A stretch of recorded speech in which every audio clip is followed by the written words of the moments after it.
김구 살해범 안두희를 찾아가 몽둥이로 때려 죽인 한 남자가 있었습니다. 이 이야기는 해방 이후 대한민국 임시정부 사무실에서부터 시작됩니다. 1949년 6월 백범 김구는 대한민국 임시정부 사무실인 경교장에서 붓글씨를 쓰고 있었습니다. 그를 방문한 사람은 안두희 소위, 그는 육군 포병사령부 장교였습니다.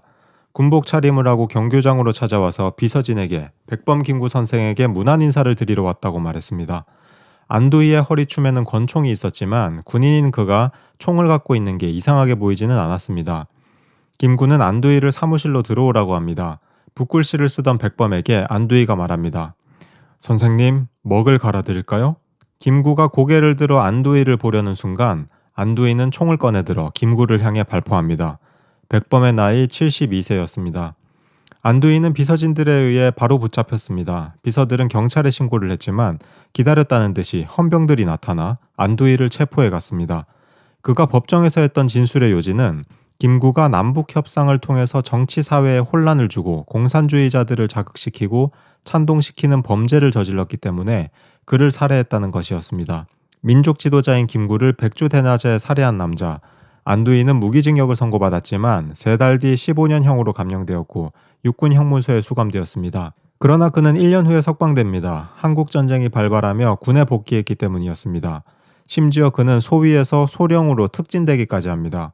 전쟁이 끝난 뒤에는 강원도 양구군에서 군납 공장을 경영하며 어마어마한 재산을 축적하였고 대저택에서 떵떵거리며 살아갑니다. 민족 지도자 백범을 살해한 사람이 어떻게 1년 만에 석방이 되고 특진이 되고 군납업을 할 수 있었을까요? 당시 이승만 정권의 비호 덕분이라는 여론이 파다했습니다. 국민들은 가만히 있지 않았습니다. 1960년 4.19 혁명으로 이승만 정권이 힘을 잃은 시점부터 시민들은 안두희의 체포를 요구하는 시위를 벌였습니다. 또한 분노한 학생들에 의해 안두희의 집이 파손되기도 했습니다. 백범 김구가 어떻게 죽었는가? 안두희의 배후에는 누가 있는가를 밝히기 위해 진상규명 운동이 있었지만 곧이어 5.16 군사정변이 일어나며 운동은 힘을 잃게 됩니다. 안두희를 처벌하라는 사회운동은 힘을 잃었지만 안두희를 추적하고 그를 고발하려는 움직임은 멈추지 않았습니다. 그 중에는 김구 암살 사건의 배후를 무려 50년 동안이나 추적해온 권중희라는 인물이 있었습니다. 권중희는 1950년대부터 정부에 탄원서를 써서 진상규명을 해달라는 요구를 해왔으나 소용이 없었습니다. 그러자 1980년대부터는 마음을 바꿔 직접 안두희를 추적하기 시작합니다. 그는 안두희를 지속적으로 추적했고 심지어 안두희를 만나 김구 암살 사건의 배후를 밝히려며 안두희를 폭행하여 입건되기도 합니다. 1992년에는 안두희로부터 독자 범행은 아니며 자신은 하수인에 불과하다는 진술을 얻어내기도 했지만 나중에 안두희는 이 진술이 폭행에 의해 어쩔 수 없이 말한 것이라고 밝히기도 했습니다. 권중희는 1993년 자신이 안두희를 추적해온 수십 년의 기록을 역사의 심판에는 시효가 없다라는 책으로 엮어 출판합니다. 책이 출간되고 3년 후 1996년에 부천시의 버스기사인 박기선은 권중희의 책 역사의 심판에는 시효가 없다를 읽게 됩니다. 그의 나이 47세였습니다. 박기선은 평생을 평범하게 살아온 전형적인 소시민이었습니다.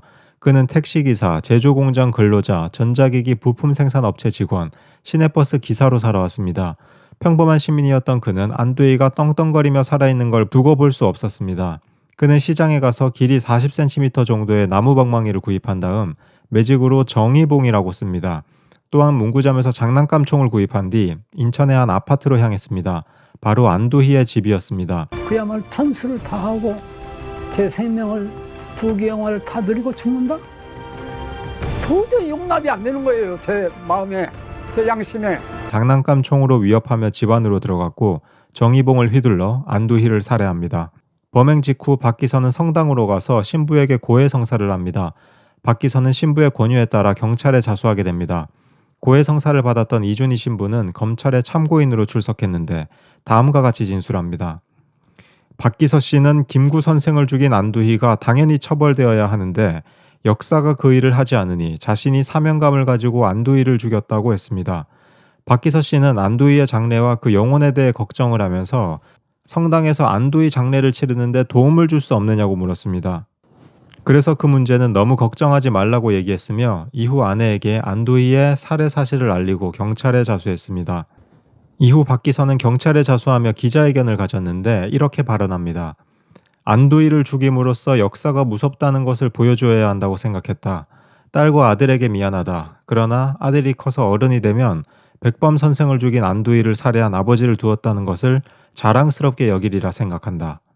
사망한 안두희는 화장되어 한강에 뿌려졌습니다. 그의 빈소에는 조문객이 단 한 명도 찾아오지 않았습니다. 옆 빈소에서 다른 고인의 장례를 챙기던 장례 지도사가 보다 못한 나머지 아무도 없는 빈소에 대신 촉불을 켜주었다고 합니다. 박기서가 안두희를 처단한 사건은 당시 뉴스에 크게 보도되었습니다. 박기서 씨는 당당한 태도로 자수했습니다. 어려운 일이라는 그런 확신을 가지고 했기 때문에 마음에 부끄럽고 그러지는 않습니다. 박기서가 감옥에 있는 동안 사회 각계에서 안두희의 처단을 응원하는 격려금과 편지들을 보내왔습니다. 박기서를 위해 변론하겠다는 변호사가 줄을 섰습니다. 박기서의 아들이 다니던 태권도 학원 관장은 아들의 수업료를 면제해 주었으며 백범 기념사업회에서는 박기서의 아내에게 취업 자리를 알선해 주기도 했습니다. 수많은 탄원서 덕분이었는지 박기서는 3년형을 선고받습니다. 살인죄의 최소 형기가 5년형인 것을 감안하면 이례적인 판결이었습니다. 이마저도 대통령 사면을 통해 1년 4개월 후에 출소하게 됩니다. 김구 선생 암살범 안두희를 살해한 버스기사 박기서 씨도 풀려났습니다. 백분 선생님 위해서 일하고 싶습니다. 현재 그는 부천시에서 택시기사로 일하고 있습니다. 민족주의 정서가 지배하던 90년대, 2000년대에는 그를 악인을 처단한 의인으로 칭송하는 분위기가 컸습니다. 그러나 한국 사회가 법치주의적 성향이 강해지면서 아무리 나쁜 사람일지라도 법률의 테두리를 벗어나서 사적 제재를 가하는 것이 사회를 혼란하게 한다는 주장도 있습니다. 여러분은 어떻게 생각하시나요? 민족 지도자 백범 김구를 살해한 안두희, 그리고 법이 처벌하지 않은 안두희를 사적인 방법으로 처단한 평범한 버스기사 박기서의 이야기는 여기까지입니다.